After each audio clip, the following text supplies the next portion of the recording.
Ang pagsilang ng agila, isang salaysay ng pagsasarili. Biglang nagising ang buong mundo matapos ang matagumpay na ika-4 na paglunsad ng rocket na Agila I. Ang inilipad ng Pilipinas ay hindi isang ordinaryong satellite, sa isang nakagugulat na revelasyon mula sa isang US Assistant Secretary of Defense na malapitang sumuri sa Agila I, agad na nagpatawag ng emergency meeting ang Pentagon. Ang balitang ito ang nanguna sa ratings ng CNN. Sa ibabaw ng rocket ay may isang misteryosong payload. Sa unang tingin, mukha itong isang pangkaraniwang scientific satellite, ngunit ang resulta ng pagsusuri ay kasindak-sindak. Sa loob ng balat ng satellite ay nakatago ang isang ipinagbabawal na teknolohiya na matagal nang sinusubukang pigilan ng mga makapangyarihang bansa. Ano nga ba ang matagal nang inihahanda ng Pilipinas? Ang patakarang nakatago sa loob ng Agila I na kahit ang Amerika ay hindi inaasahan ngayon, ibubunyag natin ang buong katotohanan. 3:00 ng madaling araw nang tumunog ang aking telepono. Robert, pumarito ka sa Pentagon ngayon din. Malamig ang boses ng Secretary of Defense. Pagkalipas ng 30 minuto, sa isang underground bunker conference room, nagtipon ang matataas na opisyal ng NSA, CIA at Space Command. Sa screen, nakita ang satellite image ng Philippine Space Center sa Mati, Davao Oriental. Nagsalita ang Director of Intelligence. Lumampas na sa guhit ang Pilipinas. Ang inilunsad nila ay hindi isang satellite. Malaki ang posibilidad na ito ay isang armas. Ako si Robert Williams, US Assistant Secretary of Defense for Southeast Asian Security Affairs. 30 taon na ako sa larangang ito. Pagkaupo ko, binuksan ko agad ang aking tablet. Habang binabasa ang report, isang linya ang kumuha ng aking pansin. Bigat ng satellite, 1.5 tonelada. Sandali, sabi ko. Sinabi niyo bang 1.5 tonelada? Ganyan ba talaga kabigat ang satellite na ilulunsad ng Pilipinas? Tumango ang analyst na si Ana. Opo sir, iyan ang opisyal na datos na inilabas ng Pilipinas. Kumpirmadong numero po iyan. Ibinagsak ko ang report sa mesa. Natahimik ang buong kwarto. Lahat sila ay nakatingin sa aking reaksyon. Alam niyo ba kung anong ibig sabihin ng numerong ito? Ito ang standard na bigat ng isang W-87 nuclear warhead. Parehong-pareho sa bigat ng warhead na isinasakay natin sa ating Minuteman missiles.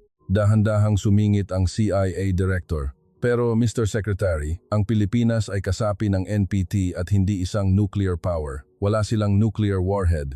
Kaya nga lalong kahina-hinala. Director, sagot ko, sabay turo sa screen. Kung wala silang nuclear warhead, bakit kailangan nila ng payload na may bigat na 1.5 tonelada? Ang isang typical na observation satellite ay sapat na sa 500 kilo.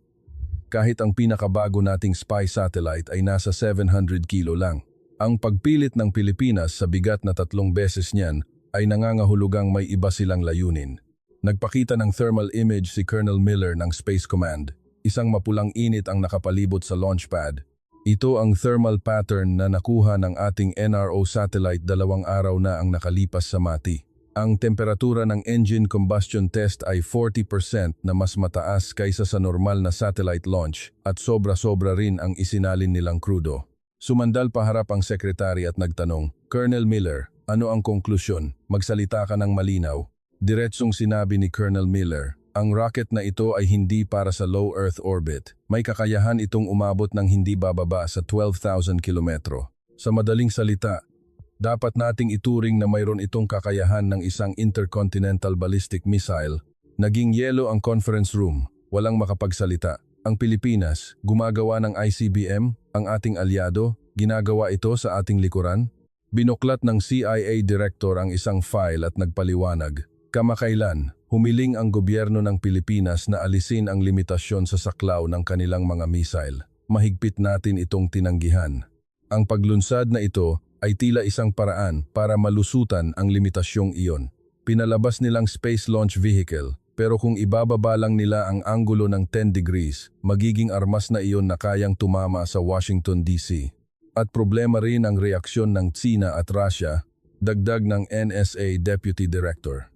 Gagamitin nilang dahilan ang paglunsad ng Pilipinas para palakasin ang kanilang sariling militar. Ang buong Timog Silangang Asya ay magiging isang arms race.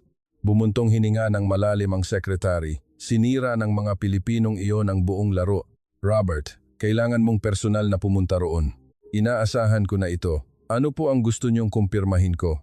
Gamitin mong dahilan ang pagsunod sa mga teknikal na regulasyon ng NASA. Halughugin mo lahat. Kapag nakakita ka ng kahit 1% na ebidensya ng pagbuo ng ICBM, ipatigil mo agad ang paglunsad. Kung tumanggi ang Pilipinas, parurusahan natin sila sa paglabag sa Technology Control Agreement. Simulan natin sa pagpigil sa pag-export ng semiconductor equipment, isang malamig pero epektibong paraan. Isang direktang pagtama sa pinakasensitibong bahagi ng ekonomiya ng Pilipinas. Pagkatapos ng meeting, bumalik ako sa aking opisina. Tambak ang mga dokumento tungkol sa Pilipinas sa aking mesa. Humigop ako ng kape at binuklat ang isang file.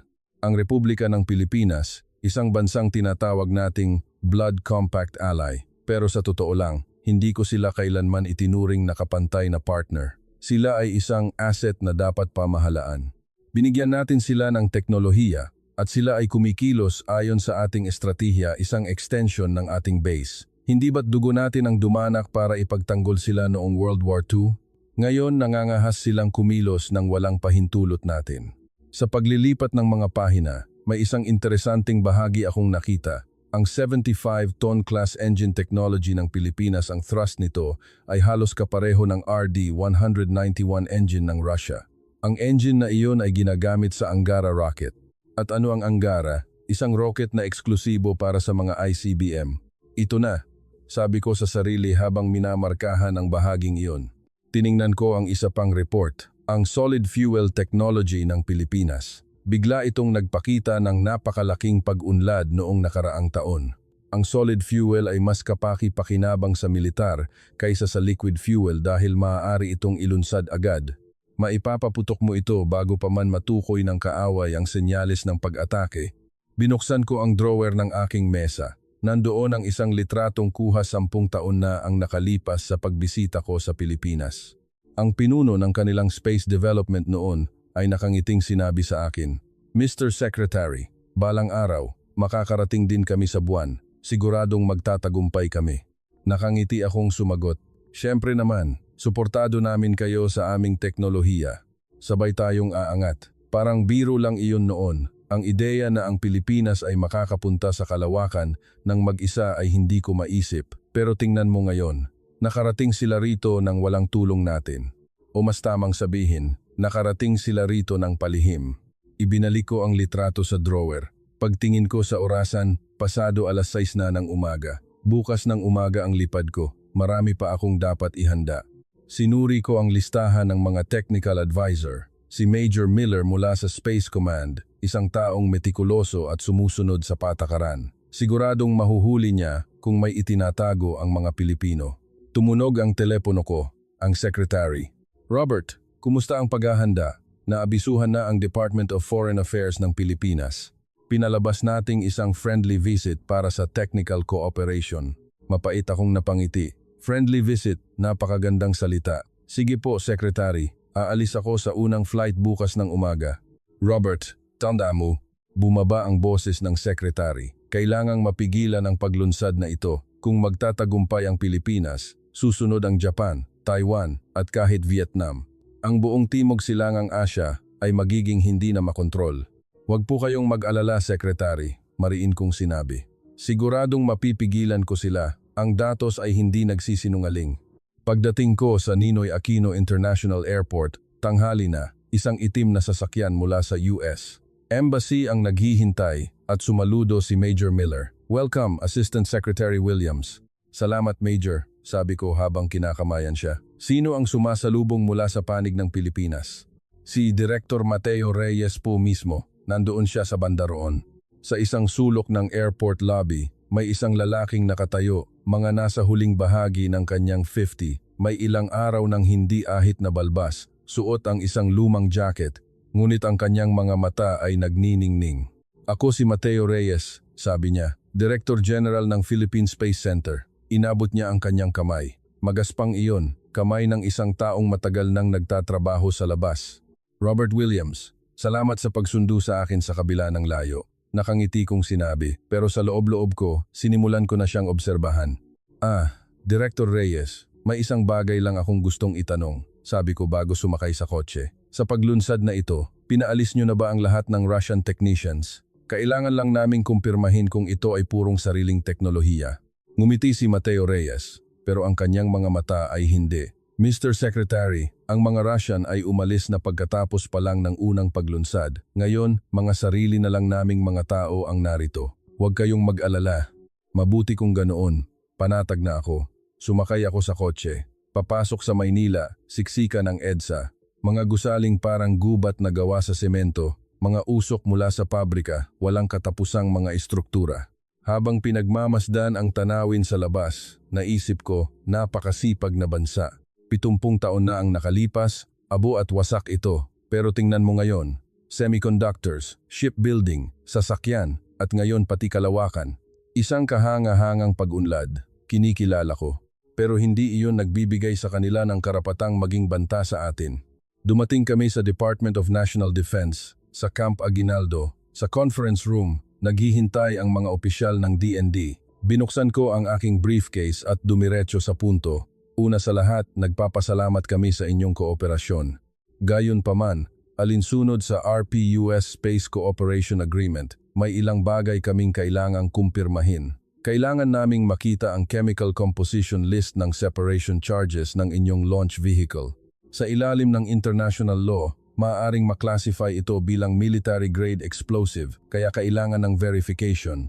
Tumigas ang ekspresyon ni Mateo. Mr. Secretary, iyan po ay corporate secret ng aming local partner. Mahirap pong basta-basta ilabas iyan.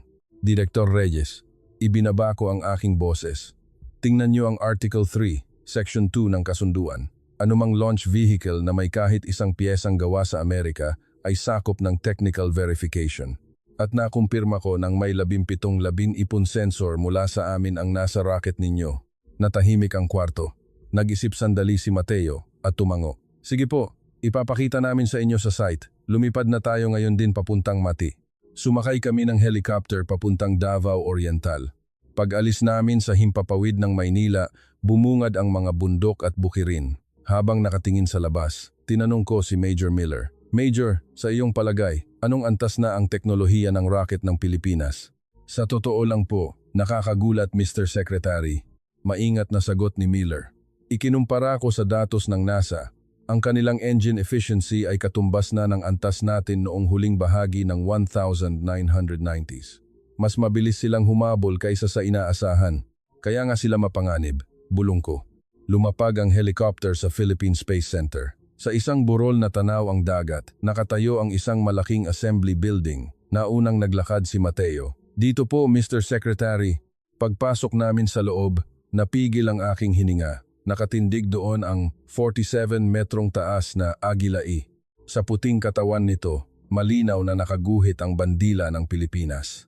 Kahanga-hanga, sabi ko habang nakatingala sa rocket. Pero, Director Reyes, may isang tanong ako. Ano po iyon? Napansin ko na ang launch angle ng rocket na ito ay halos patayo. Pero ano ang mangyayari kung ibababa ang anggulo ng 10 degrees lang? Tumingin sa akin si Mateo, tumigas ang kanyang mukha. Hindi ko po maintindihan ang ibig niyong sabihin. Imposibleng hindi niyo alam, malamig kong sinabi. Kung patayo itong aakyat, isa itong satellite launch vehicle. Pero kung ibababa ang anggulo, isa na itong intercontinental ballistic missile. Director Reyes, ang rocket na ito, sa katotohanan, ay isang ICBM, hindi ba? Dahan-dahang nagsalita si Mateo. Mr. Secretary, wala kaming balak na ibaba ang anggulo. Pero kung may susubok sa amin, may kakayahan kaming ibaba ito. Sa mga salitang iyon, nanlamig ang aking likod. Banta ba ito o babala? Is that a threat? Tanong ko. Hindi po, ngumiti si Mateo. Sinasabi ko lang ang katotohanan. Noong giyera, natalo kami dahil wala kaming kahit isang eroplano. Kahit dumating ang mga Zero Fighter, wala kaming nagawa. Nakatingala lang kami sa langit gamit ang mga kamay namin. Kaya nanumpa kami, hinding-hindi na namin hahayaang mangyari ulit iyon. Mayroong matagal nang pighati sa kanyang boses. Nawalan ako ng sasabihin. Ang taong ito ay hindi lang isang simpleng teknokrata, may malalim siyang pinaghuhugutan. Seryoso akong nagtanong, Director Reyes, totoo bang para sa agham lang ang rocket na ito? Wala ba talagang posibilidad na gamitin ito sa militar? Kayo na po mismo ang tumingin, Mr. Secretary, turo ni Mateo sa loob ng assembly building. Wala kaming itinatago. Ipapakita namin ang satellite. Ipapakita namin ang engine. Pero isa lang po ang hihilingin kong pangako. Ano iyon? Tingnan niyo po ng walang anumang prejudice.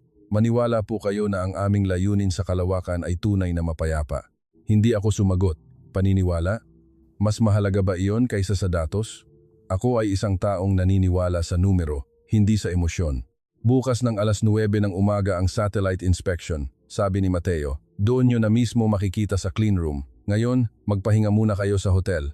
Tumango ako. Pero sa isip ko, nakagawa na ako ng desisyon. Ang rocket na ito ay mapanganib. Kailangang mapigilan. Para sa seguridad ng Amerika, kinaumagahan pumunta ako sa clean room kung saan ikinakabit ang satellite payload. Suot ang puting anti-contamination suit, dumaan ako sa air shower. Sumunod si Major Miller at sa loob ay naghihintay si Director Reyes at ang mga Pilipinong mananaliksik. Dito po, Mr. Secretary. Turo ni Mateo sa gitna ng clean room. Nandoon ang isang silver na cylindrical na istruktura ang 1.5 toneladang satellite. Mas malaki kaysa sa inaasahan ko. Maaari ko bang makita kung ano ang nasa loob? Dahan-dahan akong lumapit. Siyempre naman, wala kaming dahilan para itago ito.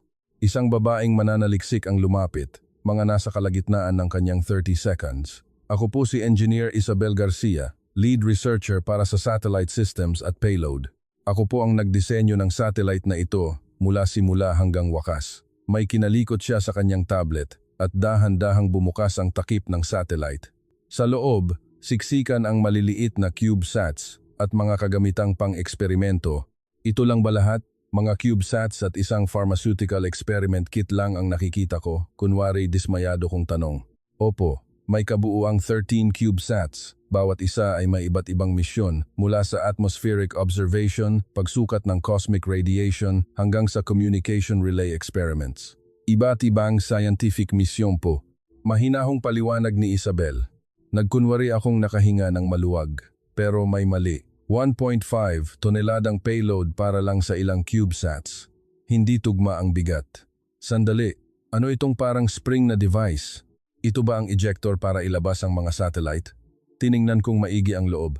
Opo, tama po kayo. Ito ang device na maglalabas ng 13 satellite, isa-isa, sa loob ng 20 segundong pagitan pagdating sa orbit. Isang precision system na kumokontrol sa timing at anggulo para masigurong bawat satellite ay mapupunta sa tamang-tamang orbit. Ipinaliwanag ni Isabel habang ipinapakita ang screen ng kanyang tablet. Sa sandaling iyon, nanindig ang aking mga balahibo. 20 segundong pagitan, multiple ejection, iba't ibang orbit, precision timing control. Ito ay MERV Technology Multiple Independently Targetable Reentry Vehicle. Ang pinaka-advanced na missile technology na tanging ang Amerika at Russia lamang ang mayroon. Mr. Secretary, ayos lang po ba kayo? Medyo maputla po kayo, nag-aalalang tanong ni Mateo. Hindi, ayos lang. Nagulat lang ako dahil mas sopistikado pala ang teknolohiyang ito kaysa sa inaasahan ko. Gaano ba ka-eksakto ang precision ng ejector na ito? Pilit kong pinanatili ang aking kalmadong boses. Margin of error na 0.1 segundo. Ang aming team po ay 3 taong nagpuyat para dito at maipagmamalaki naming world-class ang antas nito. Buong pagmamalaking sinabi ni Isabel. Nagkalkula ako sa isip ko. Ang paglunsad ng 13 satellite ay nangangahulugang kaya nilang magpakawala ng 13 warheads ng sabay-sabay. Kakayahang tamaan ng Maynila, Beijing at Tokyo ng sabay-sabay. Engineer Garcia, magtatanong ako ng diretsyo. Wala ba talagang posibilidad na gamitin ito sa militar? Ano ang mangyayari kung iba ang isakay nyo sa halip na satellite? Maingat kong tanong. Mr. Secretary, hindi ko po masyadong maintindihan ang sinasabi nyo. Ang aming plano ay gamitin ang teknolohiyang ito para lamang sa mapayapang layunin. Direktang tumingin sa akin si Isabel. Pero dahil napaka-interesado ninyo, sasabihin ko na rin po ito. Ang ejector na ito ay maaari ring gamitin para sa misyon ng pag-alis ng space debris. Hihilahin ang mga sirang satellite o basura sa kalawakan at ligtas na ibabagsak sa atmosphere. Siyempre, kung ang target na lilinisin ay tunay na basura o spy satellite ng iba, iyon ay depende na sa sitwasyon. Sa kanyang mga salita, kinilabutan ako. Director Reyes, maging tapat po kayo. Ito ba ay tunay na para sa scientific experiment lang? Bumaling ako kay Mateo. Siyempre naman, Mr. Secretary. Isa itong space cleaning device na pinaghirapan ng aming mga batang mananaliksik. Ngunit kung ano ang lilinisin at kung kailan lilinisin Kami na po ang magpapasya ayon sa pangangailangan, nakangiting sabi ni Mateo. Pero ang ngiti niya ay napakalamig. Nawalan ako ng sasabihin. Ang mga taong ito, kapayapaan ang sinasabi, ngunit naghahasa ng itak sa kanilang likuran. Major Miller, kunan mo ng litrato ang ejector na ito. Kailangan kong mag-ulat agad sa US.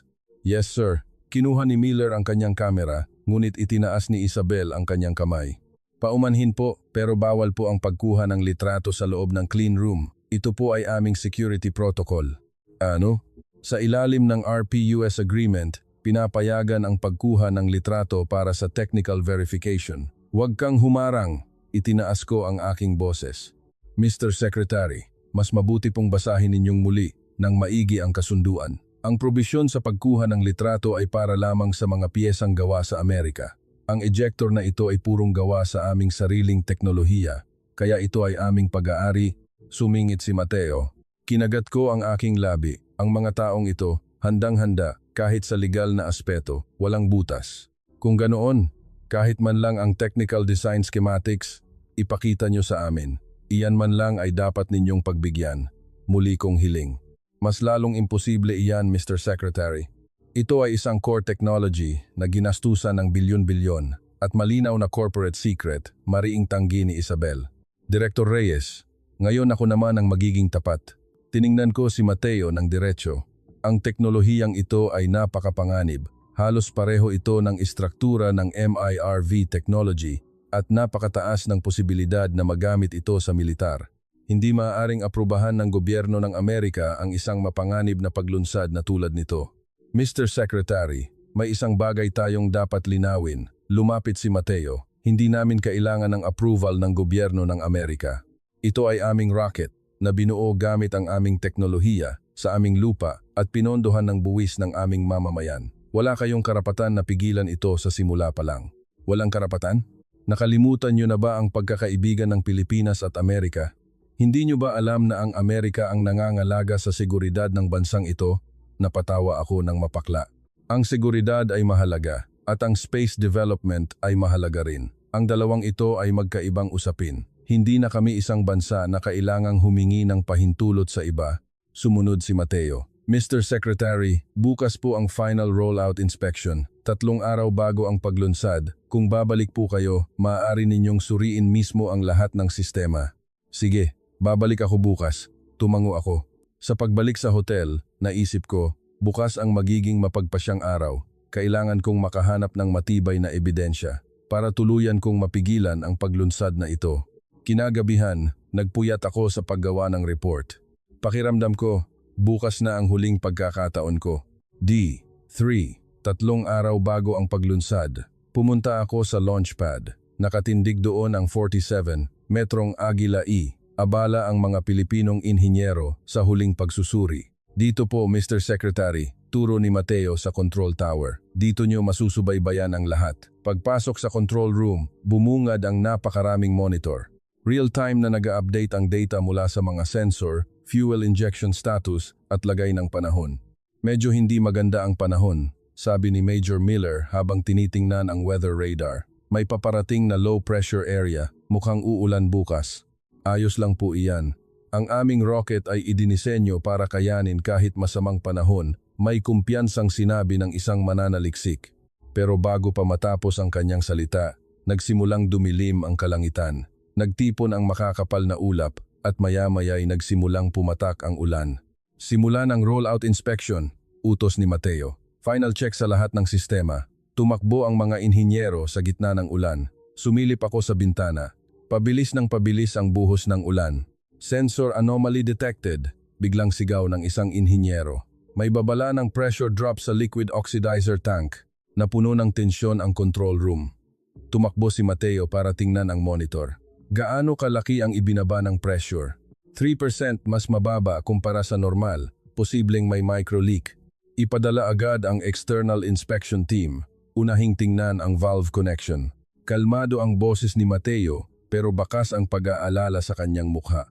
Lumapit sa akin si Major Miller. Mr. Secretary, seryoso ito. Kung may leak sa oxidizer tank, imposibleng mailunsad. Gaano ka seryoso? Tanong ko. Sa pinakamasamang sitwasyon. Kailangan nilang ibaba muli ang rocket at baklasin ang buong tangke. Aabutin iyon ng hindi bababa sa 1 buwan. Sa sinabi ni Miller, nakahinga ako ng maluwag sa loob-loob ko. May dahilan na ako. Pwede kong ipatigil ang paglunsad dahil sa technical flaw. Sa gitna ng ulan, umakyat ang inspection team sa hagdan. Suot ang mga raincoat, kinapa ng mga inhinyero ang ibabaw ng rocket. Valve connection check, negative. Secondary pipeline check, no signs of leakage. Sunod-sunod ang mga ulat pero patuloy na bumababa ang pressure. Hindi ito external na problema, sabi ng isang senior researcher. Malamang ang internal O-ring ang nasira o may maliit na bitak sa mismong balbula. Namutla ang mukha ni Mateo. Kung internal ang problema, kailangan nilang baklasin ang buong rocket. Nagbigay ako ng senyas kay Miller. Kinuha niya ang kanyang tablet at binuklat ang NASA manual. Director Reyes, sandali po, sabi ni Miller. Tingnan niyo ang NASA Safety Regulation 3.7. Kung ang pressure ng oxidizer tank ay lumihis ng higit sa 2% mula sa normal, dapat agad na ipagpaliban ang paglunsad at isailalim sa full inspection. 3% na ang ibinaba niyan, kaya malinaw na paglabag ito sa regulasyon. Major, hindi kami NASA, halos mainis na sagot ni Mateo. Mayroon kaming sariling safety standards at sa aming pamantayan, hanggang 5% ay katanggap-tanggap. Masyadong mapanganib iyan. Itinaas ni Miller ang kanyang boses. Paano kung sumabog ang tangke habang nasa himpapawid? Gusto niyo bang makita ang bilyon-bilyong pisong rocket na sumasabog sa ere? Handa kaming harapin ang panganib na iyan, mariing sinabi ni Mateo. Hindi ko na napigilan. Director Reyes, tama na. Lumapit ako. Kung sira ang O-ring o may bitak ang balbula, ibig sabihin kailangan ninyong ibaba ang rocket, baklasin at palitan ang pyesa. Aabutin iyan ng hindi bababa sa 1 buwan. Kanselado na ang paglunsad na ito. Wala nang dapat pagtalunan. Mr. Secretary, lumapit si Mateo sa akin. Hindi pwede, hindi pwede. Kung papalampasin namin ang launch window na ito, ang susunod na pagkakataon ay 6 na buwan pa. Nakatakda ang panahon kung kailan magtutugma ang posisyon ng Earth at ng araw. Isinakripisyo ng aming mga mananaliksik ang Pasko at Bagong Taon. 3 taon silang nagtrabaho para dito. Hindi kami pwedeng sumuko ng ganito. Director Reyes, naiintindihan ko ang nararamdaman nyo. Malamig kong sinabi. Pero hindi ito isang problema na malulutas ng emosyon. Malinaw na may technical flaw. Paano nyo ipipilit ang paglunsad? Ito ang limitasyon ninyo. Ang agham ay hindi nakukuha sa pagnanasa, kundi sa tumpak na datos. Pinutol ko ang usapan at nagbigay ng mariing utos. Sundin nyo ang NASA manual, itigil ang paghahanda at ibalik ang rocket sa assembly building. Baklasin ang tangke, palitan ang pyesa at ulitin ang lahat ng safety checks. At kanselahin ang paglunsad, hintayin nyo ang window sa susunod na taon. Iyan ang tamang gawin. Natahimik ang control room, lahat sila ay nawalan ng imik. Mr. Secretary, kaya nyo lang naman sinasabi iyan ay dahil gusto nyong pigilan ang aming paglunsad, hindi po ba? Nanginginig na tanong ng isang batang mananaliksik. Ano? Masama ko siyang tiningnan. Ang sinasabi ko ay para sa kapakanan ninyo. Kung ilulunsad nyo ang may depektong rocket, sasabog iyan. At iyon na ang katapusan ng space program ng Pilipinas. Iyan ba talaga ang gusto nyo? Tama na ang debate. Isinuot ko ang aking coat. Babalik na ako sa hotel. I-report nyo sa akin ang schedule ng pagbaba ng rocket bukas ng umaga. Major Miller, tara na. Umalis ako sa control room. Sa likuran ko, may narinig akong sinasabi si Mateo pero hindi ko pinansin. Sa biyahe pabalik sa hotel, maingat na nagtanong si Miller. Mr. Secretary, sa tingin nyo po ba talaga ibababa nila ang rocket? Pakiramdam ko, aayusin nila ito ng palihim at itutuloy pa rin. Mas mabuti kung ganoon, sabi ko habang nakatingin sa labas. Kung lalabagin nila ang safety regulations at mabigo sila, iyon na ang magiging wakas ng space program ng Pilipinas. Sa kahit anong paraan, panalo tayo. Pagdating sa hotel, pumasok ako sa kwarto. Sa labas, malakas pa rin ang buhos ng ulan. Nagsalin ako ng isang basong alak at nag-isip. Tapos na. Hanggang dito na lang ang kayabangan ng Pilipinas. Kahit anong gawin nila, sa huli, mapipilitan silang sumunod sa pamantayan ng Amerika. Pero sa isang sulok ng aking puso, mayroong hindi mapakali. Ang mukha ni Mateo na puno ng pagkadismaya ay laging sumasagi sa aking isipan. Madaling araw, 2 araw bago ang nakatakdang paglunsad ng Agila ay, hindi ako makatulog. Bumangon ako, pasado 2:00 na ng umaga. Lumapit ako sa bintana para uminom ng tubig. at isang kakaibang tanawin ang nakita ko. Sa di kalayuan, sa direksyon ng Philippine Space Center, maliwanag ang mga ilaw. Ang buong assembly building ay nagniningning. Nagtatrabaho pa rin sila? Bulong ko. Malinaw na iniutos kong itigil na ano ang ginagawa nila. Isinuot ko ang aking jacket at tinawagan si Major Miller. Major, bumangon ka ngayon din at ihanda ang sasakyan. Pupunta tayo sa Space Center. Pero sir, 2:00 pa lang po ng madaling araw. Wala akong pakialam. May ginagawa silang palihim. Kailangan nating tingnan ngayon din. Pagkalipas ng 30 minuto, nasa harap na kami ng assembly building. Sa gitna ng ulan, huminto kami at bumaba. May mga boses kaming naririnig sa loob. Pagbukas namin ng pinto, napanganga ako. Daan-daang mananaliksik ang nakaupo sa sahig. Suot ang basang damit, nakalatag ang mga blueprint, kumakain ng pandesal habang nagdidiskusyon. Anong ginagawa niyo rito? Sigaw ko. Hindi ba't malinaw ang utos kong umalis na kayo? Nakita ako ni Mateo at lumapit. Namumula ang kanyang mga mata at bakas sa kanyang mukha ang pagod. Mr. Secretary, hindi kami pwedeng sumuko. Nagalit ako. Director Reyes, anong kalokohan ang gagawin niyo sa paglabag sa NASA safety regulations? Hindi ba't sinabi kong may depekto ang tangke? Tahimik na nagsalita si Mateo. Aayusin po namin ang depekto. Nakahanap na kami ng solusyon. Gagawa kami ng bagong pyesa. Gagawa ng pyesa? Hindi ba't sinabi mong aabutin ng 2 linggo kung o-order kayo? Hindi po kami o-order. Kami mismo ang gagawa. Sa sandaling iyon, isang matandang lalaki ang lumapit. Mga nasa 70 seconds, payat ang pangangatawan. Madumi ang mga kuko, suot ang makapal na salamin, at medyo kuba na.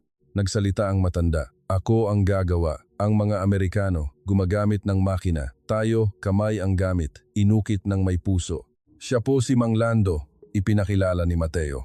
Ang aming master machinist at isa sa mga unang mekaniko ng Pilipinas. Ang pakiramdam sa dulo ng kanyang mga daliri ay mas eksakto kaysa sa kahit anong modernong makina. Kalokohan, napatawa ako. Sa ika-21 siglo, gagawa kayo ng aerospace part gamit ang kamay? Anong klaseng makalumang pag-iisip iyan? Sa NASA, hinding-hindi papayagan ng ganyang paraan. Mr. Secretary, ilang beses ko po bang dapat sabihin na hindi kami NASA? Tumaas ang boses ni Mateo. Mayroon kaming sariling paraan. Si Mang Lando, sa loob ng 50 taon, ni minsan ay hindi nagkamali. Nagtitiwala kami sa kanya. Ito ay kabaliwan. Isang insulto sa modernong agham. Mariin kong sinabi, paano kung magkamali ang matandang iyan? Sasabog ang rocket sa ere.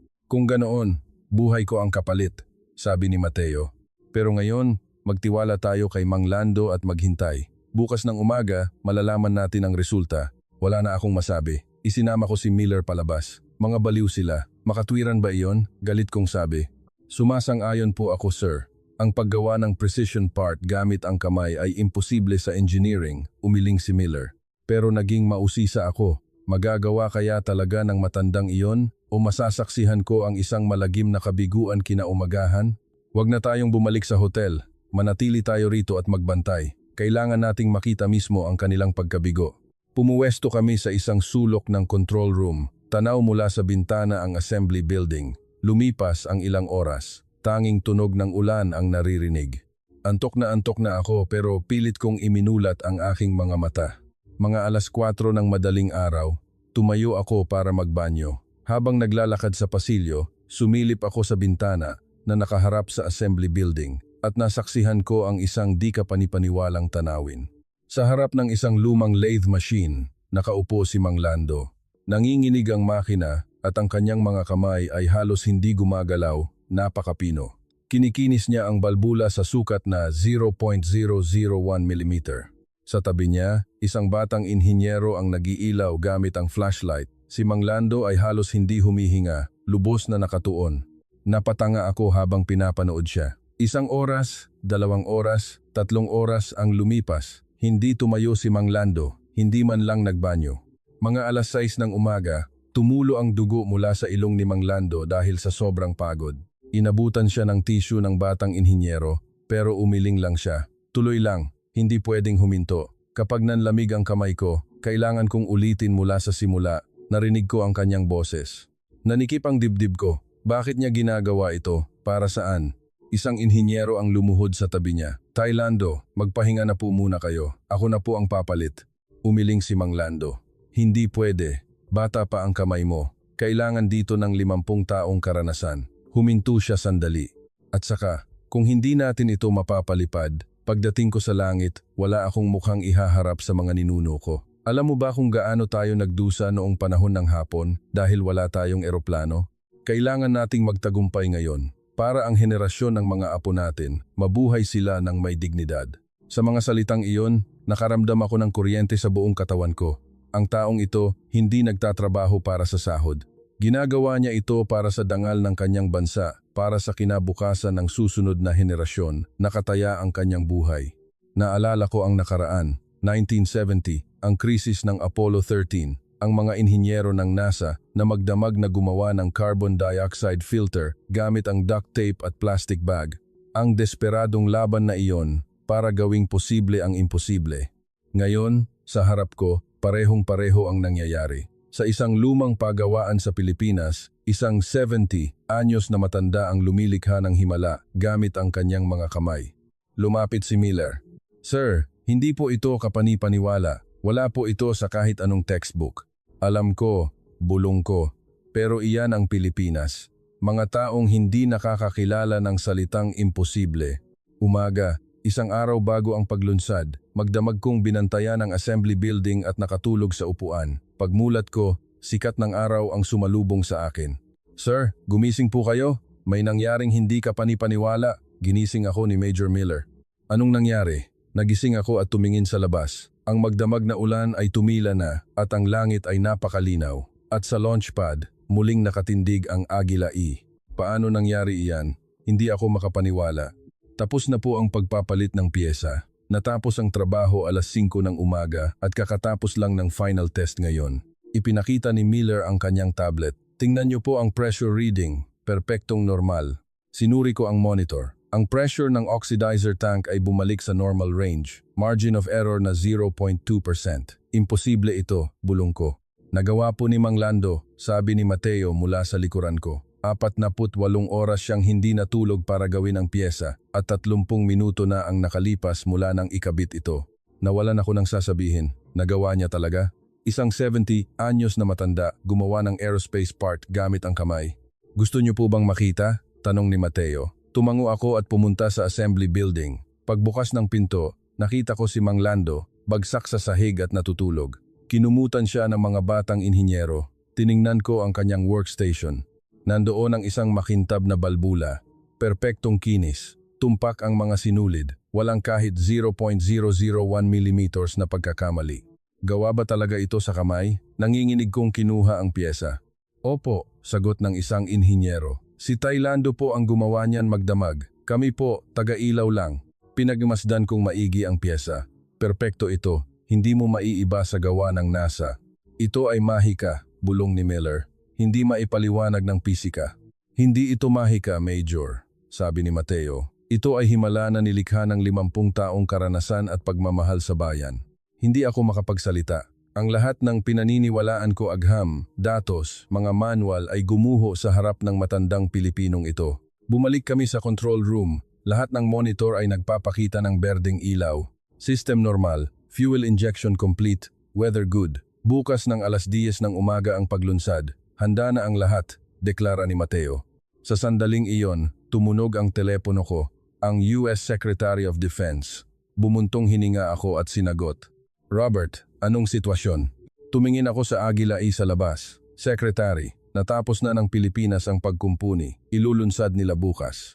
Ano? Paanong nangyari iyon? Hindi ba't 2 linggo bago dumating ang piyesa? Sila po mismo ang gumawa, Secretary. Ginamit nila ang kanilang mga kamay. Anong pinagsasabi mo, Robert? Sa ika, 21 siglo, gagawa sila ng aerospace part gamit ang kamay. Tumaas ang boses ng Secretary. Pero iyon po ang totoo. At perpekto ang resulta ng test. Robert, wala na tayong pakialam sa mga dahilan. Bumaba ang boses ng Secretary. Gamitin mo ang panahon bilang dahilan para pigilan sila. Sabihin mong may paparating na bagyo. Sabihin mong may safety concerns. Kahit anong paraan, pigilan mo ang paglunsad na ito. Maraming senador ang ayaw makitang umabot ang Pilipinas sa kalawakan. Naiintindihan mo? Natahimik ako. Nakita ko sa isip ko si Mang Lando, natutulog habang may kumot. Ang matandang nagtrabaho ng 48 oras, Tumutulo ang dugo sa ilong para lang makagawa ng isang piyesa. Robert, naririnig mo ba ako? Bakit hindi ka sumasagot? Dahan-dahan akong nagsalita. Secretary, sa kasamaang palad, napakaganda po ng panahon, malinaw ang langit at kalmado ang hangin. Sa meteorolohiya, perpektong kondisyon po ito para sa paglunsad. Anong pinagsasabi mo? At perpekto rin po ang sistema, nakapasa sa lahat ng test. Wala pong anumang safety concerns. Sumusuway ka na ba sa utos ko? Galit na sabi ng secretary. Hindi po, secretary. Iniuulat ko lang ang mga katotohanan, mariin kong sinabi. Sa lahat ng aking nakita, wala pong teknikal na basehan para pigilan ang paglunsad na ito. Kung pipilitin ko, lalabas na kontrabida ang Amerika na humahadlang sa isang alyado. Iyan po ba talaga ang gusto natin? Nababaliw ka na ba? Na-brainwash ka na ba ng mga Pilipinong iyan? Hindi po ito brainwashing. Nakita ko lang po ang katotohanan. Nasaksihan ko mismo ang kanilang dedikasyon at passion. Secretary, hindi po natin ito dapat pigilan. Ito ay isang sagradong pagsubok. Robert, alam mo ba ang ginagawa mo? Naging yelo ang boses ng secretary. Pagkatapos ng tawag na ito, tapos na rin ang karera mo. Kung ganoon po, wala na akong magagawa, tahimik kong sinabi. Pero hindi ko po kayang ipagbili ang aking konsensya. Paumanhin po, secretary. Ibinaba ko ang telepono. Nanginginig ang aking kamay. Ano ang ginawa ko? Tinapon ko ang 30 taon kong karera sa isang iglap. Nakatayo sa tabi ko si Mateo. Narinig ko po ang usapan ninyo. Bakit nyo po ginawa iyon? Inilagay nyo sa panganib ang inyong posisyon. Direktor Reyes. Tiningnan ko siya ng diretso. Kagabi, nakita ko si Mang Lando. Nakita ko kung paano siya hindi huminto kahit tumutulo na ang dugo sa kanyang ilong. Hindi siya nagtatrabaho para sa pera. Nagtatrabaho siya dahil gusto niyang mabuhay ng may dignidad ang kanyang mga anak at apo. Nagpatuloy ako, buong buhay ko, sa datos lang ako naniwala. Akala ko ang emosyon ay hindi epektibo. Pero kagabi, natutunan ko may mas malakas pa sa datos, ang determinasyon ng tao. Naluha ang mga mata ni Mateo. Ginawa ko lang po kung ano ang tama. Sana maging matagumpay ang paglunsad bukas. Siguradong magtatagumpay po kami. Inabot ni Mateo ang kanyang kamay. Hinawakan ko ito. Hindi na kami magkaaway. Ngayon, kami ay magkasama sa iisang pangarap. Lumalim ang gabi. Nakatayo ako sa bintana ng hotel. Nakatingin sa mga bituin. Bukas, sa gitna ng mga bituing iyon, lilipad ang rocket ng Pilipinas. At sasaksihan ko ang sandaling iyon. Hindi na bilang isang tagabantay, kundi bilang isang taga-suporta. Araw ng paglunsad ng Agila E. Naisip ko, ang 30 taon kong karera sa Department of Defense ay maaaring magtapos ngayon. Pero kakaiba, wala akong pinagsisisihan. Pumunta ako sa VIP viewing area ng Philippine Space Center.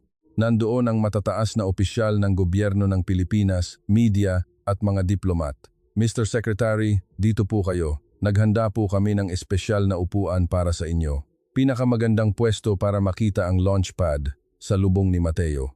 Maraming salamat, Director Reyes, sa pag-aasikaso. Umupo ako. 2 kilometro ang layo, nakatindig ang Agila E. Nagniningning ito sa sikat ng araw. Para itong isang malaking ibon na handa ng lumipad. Narinig sa speaker ang countdown announcement. 2 hours to launch. Final system check will now commence. Nagsimula akong kabahan. Nagpapawis ang aking mga palad. Magtatagumpay kaya sila? O masasaksihan ko ang isang trahedya? Mr. Secretary, ayos lang po ba kayo? Nanginginig po ang kamay ninyo. Nag-aalalang tanong ni Major Miller. Ayos lang, Major. Kinakabahan lang dahil sa makasaysayang sandaling ito. Sa totoo lang, ito ang unang beses sa buhay kong ganito ako kinabahan. Sagot ko habang hinihigpitan ang aking mga kamay. Sa tabi ko, nakaupo si Mang Lando, nakabihis ng pormal. Pero ang mantsa ng langis sa kanyang mga kuko ay naroon pa rin ang marka ng 50 taon ng pagtatrabaho. Tay Lando, kinakabahan po ba kayo? Mahinahon kong tanong. Hindi, Mr. Secretary. Hindi ako kinakabahan. Dahil alam kong gawa ng kamay ko ang piyesang iyan. 48 oras kong inukit ng buong kaluluwa, kaya tiwala ako. Hindi magsisinungaling ang 50 taong karanasan, nakangiting sagot ni Mang Lando. Dahan-dahang lumipas ang oras. 1 hour to launch, 30 minutes, 15 minutes. Bawat sandali ay parang walang hanggan. Lahat ay nakatingin sa launchpad, halos hindi humihinga. 10 minutes to launch. Final countdown sequence will now begin. All systems check complete. Tiningnan ko ang Agila Eye sa pamamagitan ng binoculars. Dahil puno na ng panggatong, may namumuong yelo sa ibabaw nito. 5 minutes to launch. All personnel around the launch pad have evacuated. Natahimik ang lahat. Tiningnan ko ang monitor sa control room. Nakatayo si Director Reyes sa harap ng mikropono, suot ang headset. Namumutla ang kanyang mukha, may butil ng pawis sa kanyang noo. Ang 3 taong paghahanda ay nasa harap na niya. 1 minute. Final system check complete. All signals are green. Nagsimulang tumibok ng mabilis ang puso ko. 30 seconds. Automatic launch sequence initiated. 10 seconds. Countdown begins. 10, 9, 8. Nagsimulang magbilang ang lahat. Daan-daang boses ang naging isa. 7, 6, 5, 4, 3, 2, 1. Main engine ignition. Sa sandaling iyon, isang malaking apoy ang sumabog mula sa ilalim ng launch pad. Isang higanting ulap ng puting usok ang umangat na parang kabute. Yumanig ang lupa. Hindi lang lupa, kundi ang buong hangin ay nag-vibrate. Umabot ang malakas na pagyanig hanggang sa aming kinalalagyan. Isang nakabibinging tunog ang sumalubong sa aming mga tainga. Nagsimulang gumalaw ang Agila E. Dahan-dahan napakabagal lumaban ito sa gravity at umangat. Umaangat na, tingnan nyo, may sumigaw sa tuwa. Napatulala ako, pabilis ng pabilis ang Agila ay paakyat sa langit. Isang haligi ng apoy ang sumunod dito, isang magandang tanawin. Ang ganda, bulong ko. Ang apoy na iyan, sabi ni Mang Lando sa tabi ko, habang umiiyak. Hindi lang iyan apoy ng krudo, iyan ang apoy ng pighati ng 100 milyong Pilipino. Ang 70 taon ng pagtitiis at pangarap ang nagliliyab diyan. Naalala niya ang panahon ng giyera kung saan wala silang kalaban-laban. First stage booster separation successful. Altitude 60 kilometers. Umalingaw-ngaw ang unang sigawan ng tuwa mula sa control room. Sa screen, malinis na humiwalay ang unang booster at agad na sumindi ang ikalawang engine. Second stage engine operating normally. Altitude 150 kilometers, speed Mach 5. Third stage separation in 20 seconds. Nakita sa kamera si Mateo sa control room. Nakapikit siya. Mahigpit ang hawak sa kanyang mga kamay. Sa tabi niya, ang mga inhinyero ay nagdarasal, nanginginig. 3. Second stage separation successful.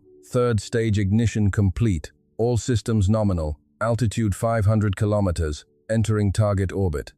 Altitude 700 kilometers. Satellite deployment countdown initiated. Ito na ang pinaka-critical na sandali. Satellite deployment initiated. Sa screen, kitang-kita ang paghiwalay ng mga satellite mula sa rocket.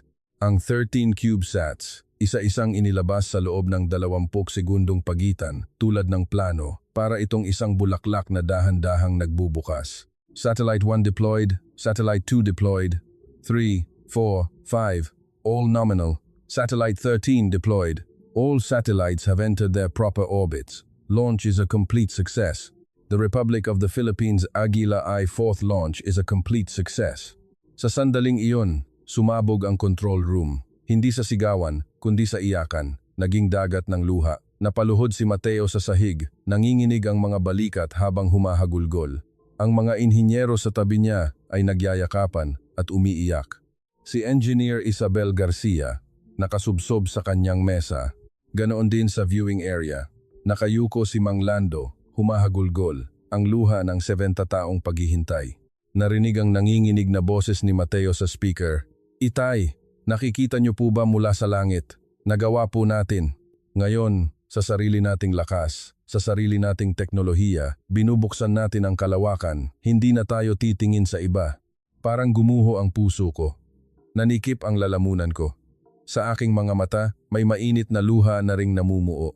Tumayo ako. Naglakad ako papunta sa control room. Binuksan ko ang pinto. Nandoon si Mateo, nakaluhod at umiiyak. Tumayo ako sa harap niya. Dahan-dahan niyang itinaas ang kanyang ulo. Basang-basa ng luha ang kanyang mukha. Walang imik. Tumayo ako ng tuwid at nagbigay ng isang full military salute. Ang pinakamataas na paggalang ng isang sundalo. Director Mateo Reyes. At sa lahat ng mananaliksik ng Republika ng Pilipinas, buong puso ko kayong nirerespeto, nanginginig kong sinabi.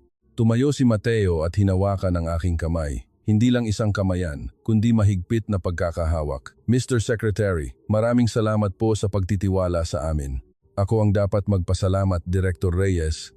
Taos puso kong sinabi. Tinuruan niyo ako ng isang bagay na nakalimutan ko na may mas mahalaga pa sa datos. Ipinakita niyo kung gaano kadakila ang determinasyon at dedikasyon ng isang tao. Isang bagong panahon ang nagsimula. Kinabukasan, nagkagulo ang buong mundo. CNN, BBC, Al Jazeera, lahat ay itinatampok ang tagumpay ng Pilipinas. Pilipinas, umakyat sa hanay ng mga space powers gamit ang sariling teknolohiya. Isa na lamang sa 7 bansa sa mundo na may kakayahang maglunsad ng higit sa 1 toneladang satellite. Ang Agila E ng Pilipinas ay hindi lang isang scientific achievement. Sabi ng isang military analyst sa BBC, ito ay isang kaganapan na babago sa geopolitical landscape. Sa katunayan, ang Pilipinas ngayon ay may kakayahan na ng isang ICBM. Tumunog ang telepono ko. Ang secretary, Robert, nakikita mo ba ang balita? Opo, secretary. Nagawa nila. Pinigilan natin, pero nagtagumpay pa rin sila. Malaki ang responsibilidad mo rito. Secretary, pero hindi naman ito masama para sa atin. Ang Pilipinas ay alyado pa rin natin, at ang pag-unlad ng kanilang teknolohiya ay nangangahulugan ng paglakas ng ating panig sa Timog Silangang Asya. Na-brainwash ka na nga ba talaga? Hindi po, Secretary. Sinasabi ko lang ang katotohanang nasaksihan ko. Ang dedikasyon at teknolohiya ng mga Pilipino ay totoo. Kailangan nating tanggapin iyon. Robert, malaki ang magiging epekto nito sa iyong karera. Alam ko po, pero hindi po ako nagsisisi. Ibinaba ko ang telepono. Kinahapunan, nag-impake na ako. Oras na para bumalik sa Amerika. Nag-alok si Mateo na ihatid ako sa airport. Sa biyahe, sinabi niya, Mr. Secretary, hindi po ba kayo nagkaproblema dahil dito? Ayos lang, Director Reyes. Ginawa ko lang kung ano ang tama. Pagdating sa airport, pagkatapos mag-check-in, huling nagtanong si Mateo, Mr. Secretary, maaari po ba akong magtanong ng tapat? Noong una nyo kaming nakita, ano po talaga ang tingin ninyo sa amin? Nag-alinlangan ako sandali at sumagot ng tapat. Noong una, tiningnan ko kayo bilang isang asset na dapat pamahalaan. Isang extension ng base ng Amerika, isang bansang dapat sumunod sa amin. Naging mayabang ako. At ngayon po? Ngayon, tinitingnan ko kayo bilang isang kapantay na partner. Sa ilang aspeto, marahil ay mas mahusay pa kayo sa amin. Kami, kumikilos dahil sa pera at sistema. Kayo, nagtatrabaho ng may kaluluwa. Inabot ni Mateo ang kanyang kamay. Mr. Secretary, sana magkita tayong muli balang araw sa mas magandang sitwasyon. Siyempre naman. At Director Reyes, sabi ko habang kinakamayan siya, ano ba talaga ang nakatago sa 1.5 toneladang satellite na iyon? Purong agham lang ba talaga? Isang matamis na ngiti ang isinukli ni Mateo. Mr. Secretary, wala po kaming itinago. Isinakay lang namin doon ang mabigat na pangarap ng pagsasarili at ang pangarap na iyon ang may bigat na 1.5 tonelada. Naiintindihan ko, tumango ako. Sa eroplano, binuksan ko ang aking laptop at ang report na sinimulan kong isulat 1 linggo na ang nakalipas. Ang pamagat, The Philippine Space Program, a Threat Assessment to U.S. National Security. Binura ko ito at nag-type ng bagong pamagat, The Republic of the Philippines, The Birth of a Great Partner. Sinimulan kong baguhin ang nilalaman. Sa nakalipas na linggo, nasaksihan ko ang ika-4 na paglunsad ng Agila I. Ang aking misyon ay suriin ang banta, ngunit ang nakita ko ay hindi banta, kundi dedikasyon. Isang 70 anyos na matanda na gumagawa ng pyesa sa loob ng 40 oras, daan-daang mananaliksik na nagpupuyat sa sahig. Ito ay hindi lang pag-unlad ng teknolohiya, ito ay proseso ng pagbawi sa dangal ng isang lahi. Sa konklusyon, ang anumang pagtatangkang pigilan ng space development ng Pilipinas ay isang pagkakamali. Dapat natin silang ituring bilang kapantay na partner, hindi bilang isang sakop. Ang Pilipinas ay hindi na ang Pilipinas ng nakaraan. Natuto na silang tumayo sa sarili nilang mga paa at dapat nating kilalanin ang katotohanan iyon. Isinara ko ang laptop. Alam kong magdudulot ito ng kontrobersya. Baka ito na talaga ang katapusan ng karera ko. Pero ayos lang, dahil isinulat ko ang katotohanan. Sa labas ng bintana, papalayo na ang Pilipinas. Sa ibaba, nandoon si Mateo, si Mang Lando, si Isabel. Naghahanda na sila para sa susunod na paglunsad, isang mas malaki at mas malakas na rocket. Bulong ko, good luck Philippines, isa na kayong tunay na space power. Habang lumilipad ang eroplano, ipinikit ko ang aking mga mata. Sa aking panaginip muli kong nakita ang tanawing iyon. Ang agila ay sumisiklab paakyat sa langit. Ang pag-iyak ni Mateo, ang nanginginig na kamay ni Mang Lando. Ito ang pinakamagandang sandali sa aking buhay. At naintindihan ko, may mga bagay sa mundo na hindi maipaliwanag ng datos. Ang determinasyon ng tao, ang dangal ng isang lahi, at ang di matitinag na diwa. At pinatunayan iyon ng Pilipinas. Ngayon, hindi na nila kailangan ng pahintulot ng sinuman. Buong giting silang hahakbang bilang isa sa mga Panginoon ng kalawakan.